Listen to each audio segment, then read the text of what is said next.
প্রত্যেকটা গভর্নমেন্ট পুলিশকে খুশি করতে চায়। পুলিশের সমস্ত দাবি দেওয়া রাজারবাগ পুলিশ লাইনে যখন বাৎসরিক একটা উৎসব হয়, ওখানে প্রধানমন্ত্রী যায়, যারা আদায় করলে যে সব মানতে হবে, আগামীতে ইলেকশন আছে, এই আমি এটা শুনেছি আমার নিজের কানে দেখেছি। সবাই আমরা পুলিশকে ব্যবহার করেছি রাজনৈতিক পলিটিক্যাল ওয়েপন হিসাবে, কারণ আমাদেরকেও সামনে পুলিশের মার খেতে হবে জানি। হুকুম এবং গুলি দুইটা একই হাতে থাকা কখনো। যতগুলো পুলিশ রিফর্ম কমিশন হয়েছে ইতিহাসে, সবগুলোর রিপোর্ট কম্পাইল করলে একটা লাইব্রেরি হবে, এটা সত্য। তবে পুলিশও যে কখনো পিআরবি মানে নাই, পুলিশ রেগুলেশন অফ বেঙ্গল নামে নিশ্চয়ই যেটা ছিল, আমি একসময় অ্যাডমিনিস্ট্রেশনে চাকরি করতাম বলে কিছু কিছু জানি আর কি, ওইটা নিয়ে পুলিশও কখনো কমফোর্ট ফিল করে নাই। কারণ সবসময় অ্যাডমিনিস্ট্রেশনের একটা সুপেরিয়রিটি থাকতো।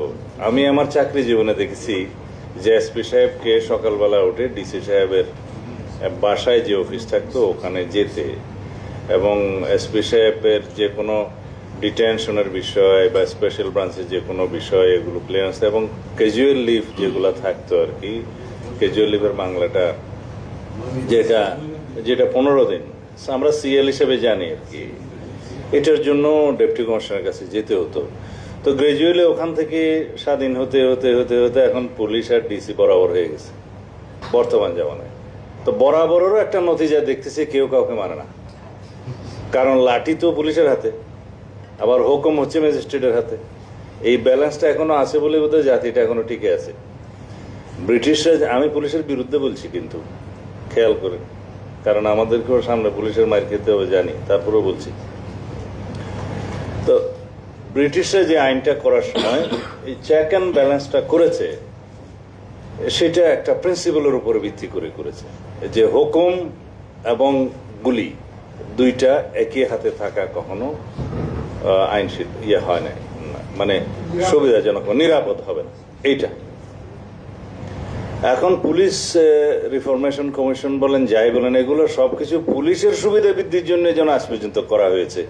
বাট আমি চাচ্ছি না যে প্রশাসনের ইন্টারফারেন্স বেশি থাকুক পুলিশের উপরে, সেটাও বলছি না, কিন্তু এটা নির্ধারিত হয় সমাজে আমরা পুলিশকে কিভাবে দেখি তার উপর। বিচার যেমন হয় যে তার চরিত্রটা কিরকম তার উপরে। এখন আপনাদের এই যে ওয়ার্কিং পেপার যেটা দিয়েছেন, তার লাস্ট প্যারাটা আমার খুব পছন্দ হয়েছে, সেটা পড়ি আগে। The spirit of the July-August uprising categorically revealed a visible disconnect between people and the police. যেই লিখেছে আমি তাকে পুরস্কার দিতে চাই। Having said that, it also opened up a new window to strike a good deal between them. ঠিক আছে, এটার জন্য আমরা এখনো ওয়েট করতে পারি। এটা কেন হলো? এটার জন্য কি শুধু এক্সিকিউটিভ তার ক্ষমতার লিপসার জন্য তাকে ব্যবহার করছে সেজন্য দায়ী? পুলিশ কি দায়ী না? একতরফা কি কোনোদিন কোনো পাপ হতে পারে? হতে পারে না। এই পুলিশকে বিনষ্ট করেছি আমরা যারাই পলিটিক্যাল গভর্নমেন্টে এসেছি ইতিহাসে, বাংলাদেশের স্বাধীনতার পরের থেকে। আমি তার আগের কথাগুলো বলবো না।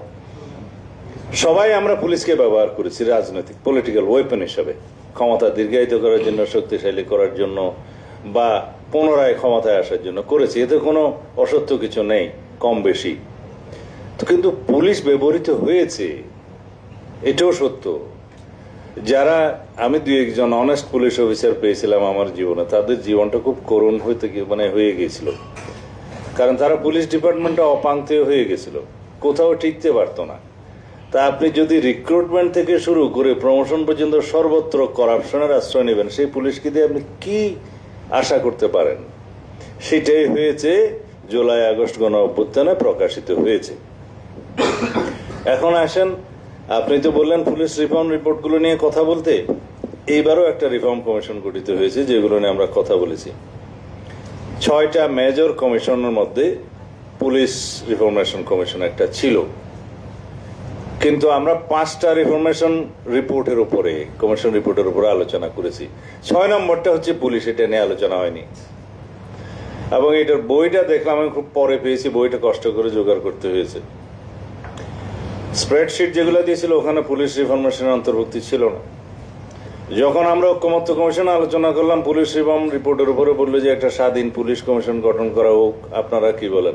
সবাই 1 to 1 বললো যে ঠিক আছে, আমরা সবাই এগ্রিড। আমরাও এগ্রিড হলাম এটা হবে প্রস্তাবিত একটা আইনের ভিত্তিতে, এবং আইনের যে কমিটি গঠন, তাদের পাওয়ার ফাংশন যেগুলো ডিটেল করা হয়েছে সেটা ওখানে ছিল। ওখানে কিছু মাইনর পরামর্শ ছাড়া বাকিরা কেউ কিছু ওখানে পরামর্শ দেয় নাই। পরামর্শগুলো সঠিকই ছিল যে এটা আইন প্রণয়নের মধ্য দিয়ে স্বাধীন পুলিশ কমিশন গঠিত হবে। সেখানে পুলিশ বিভাগের কর্মরত বা এক্স ফর্মার সবাই আবেদন করতে পারবে, তাদের বিভিন্ন অভিযোগ দিতে পারবে। বেশিরভাগ থাকবে হলো জনগণ, যারা পুলিশ কর্তৃক বিভিন্নভাবে নির্যাতিত হয়েছে অথবা অনিয়মের শিকার হয়েছে, তাদের অভিযোগগুলো থাকবে, তদন্ত হবে, তারা রিকমেন্ড করবে, সেই রিকমেন্ডেশন রেসপেক্টিভ ডিপার্টমেন্টে গেলে ফর অ্যাকশন সেগুলো মানতে বাধ্য হবে। এই একটা আইন আমরা লাস্টে বলেছি যে তাদের রিকমেন্ডেশন যেন ওই শুধুমাত্র রিকমেন্ডেশন হিসেবে না থাকে, সেটা যেন মানতে বাধ্য করা হয় ডিপার্টমেন্টগুলোকে। সেই আইনের মধ্যে সেই এনফোর্সমেন্টটা থাকবে। এখন তাতে করে পুলিশের মধ্যে যারা নির্যাতিত হবে বা যারা শিকার হবে অন্যায়ের, তারাও যেমন বেনিফিট পাবে, আর জনগণের মধ্যে যারা অন্যায়ের শিকার হবে তারাও বেনিফিট পাবে। সেই হিসাবে একটা স্বাধীন পুলিশ কমিশন যদি গঠিত হয়, যেটা আমরা এগ্রিড হয়েছি, সেটাতে কিছুটা নিষ্কৃতি। এখানে সেই বিষয়ে আপনারা বলেছেন যে statutory police commission citizens expectation, যেটা বলেছেন স্ট্যাটিউট তো এনাক্টমেন্টও স্ট্যাটিউট, তো এটা স্ট্যাটিউট না রেখে ইন্ডিপেন্ডেন্ট শব্দটা আমরা বলেছি, আপনি এটা কারেকশন করে নিতে পারেন। তবে স্বাধীন তো অনেক কিছু আছে বাংলাদেশে, তো কার্যকরভাবে স্বাধীন হওয়াটাই হচ্ছে মুশকিল। তা এখন শুধু নামকে হচ্ছে স্বাধীন হলে তো হবে, ওইটাই তো আপনাদের হাতে পড়বে আগামীতে।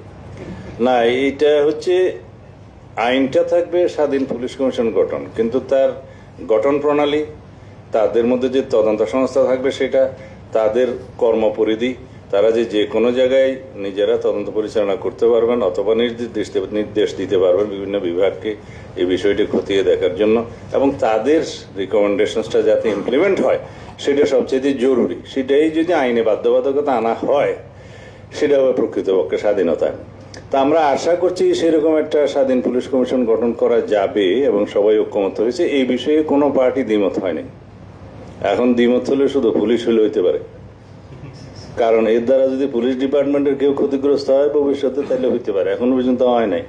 তা আমরা জিজ্ঞেস করলাম এটা আপনাদের রিপোর্টে নাই কেন, বললে যে এই বিষয়টাই কেবল রিফরমেশন কমিশনে কেউ সিদ্ধান্ত নিতে পারে নাই। নিশ্চয়ই ওখানে পুলিশের চাপ ছিল, হতে পারে, কিন্তু ব্যুরোক্রেটদের চাপ ছিল।